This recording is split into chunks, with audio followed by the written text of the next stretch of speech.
In November of 2017, a group of international human rights experts issued a document called the Yogyakarta Plus 10. This was the 10-year update to the Yogyakarta Principles, initially issued after a meeting in the city of Yogyakarta, Indonesia in 2007. The actual meeting was in 2006, but the principles were launched in 2007, so this is the Plus 10 update. The principles have been cited by judges, national legislatures, international organizations in all parts of the world, and the Yogyakarta Plus 10 principles add to those originals to recognize changes in international law and changes in society and culture. So let me tell you about a few of the changes that I think are the most interesting.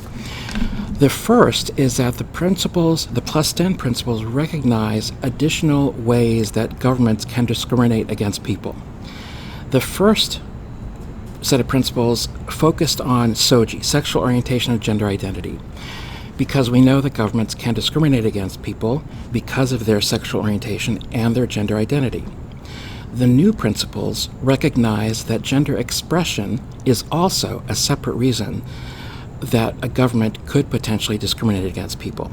So instead of SOGI, it's SOGIE, sexual orientation and gender identity.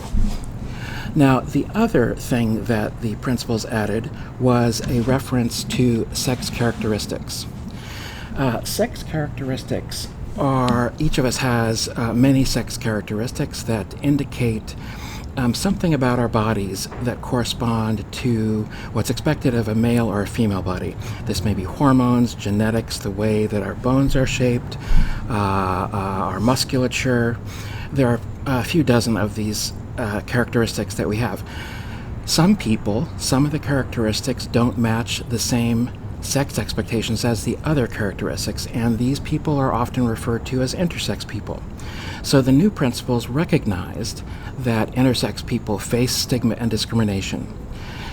So the total number of ways that a government can discriminate, instead of just SOGI, sexual orientation and gender expression, or gender identity, it's now sexual orientation, gender identity and expression, and sex characteristics. So we've gone from SOGI to SOGIESC, SOGIESC.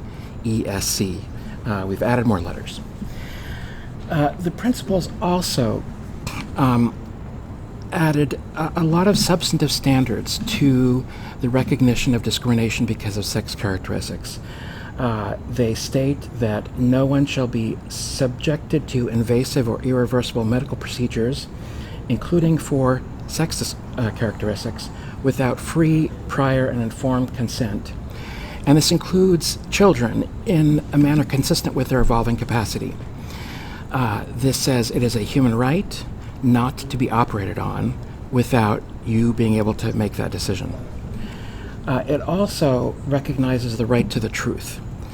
This is a fairly innovative application of the right to the truth, but it says that if you have been subjected to some procedure as a child, you have the right to know what's been done to you throughout your adult life. That, from at all points in your life, you get to know what doctors, and sometimes with the collaboration of parents, have done to you in terms of surgery.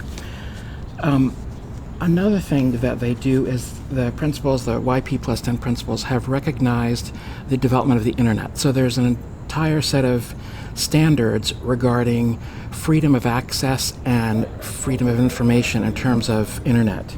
All people have the right to use information and communication technologies without discrimination, and to employ encryption, anonymity, and pseudonymity tools.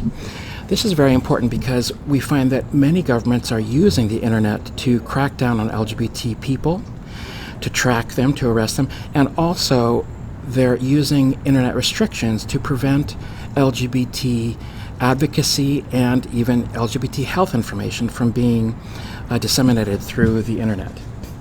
Another change is the recognition of the increased attention to bathroom issues for transgender people. So it recognizes the right to sanitation, including access to bathroom, without regard to sexual orientation and gender identity and expression. One of the most interesting aspects of the YPplus10 update is what it says about gender. It says government should only record personal information, including gender, where that information is relevant, reasonable, and necessary. And when gender is recorded, governments should establish mechanisms for individuals to change gender designations to match their own gender identity.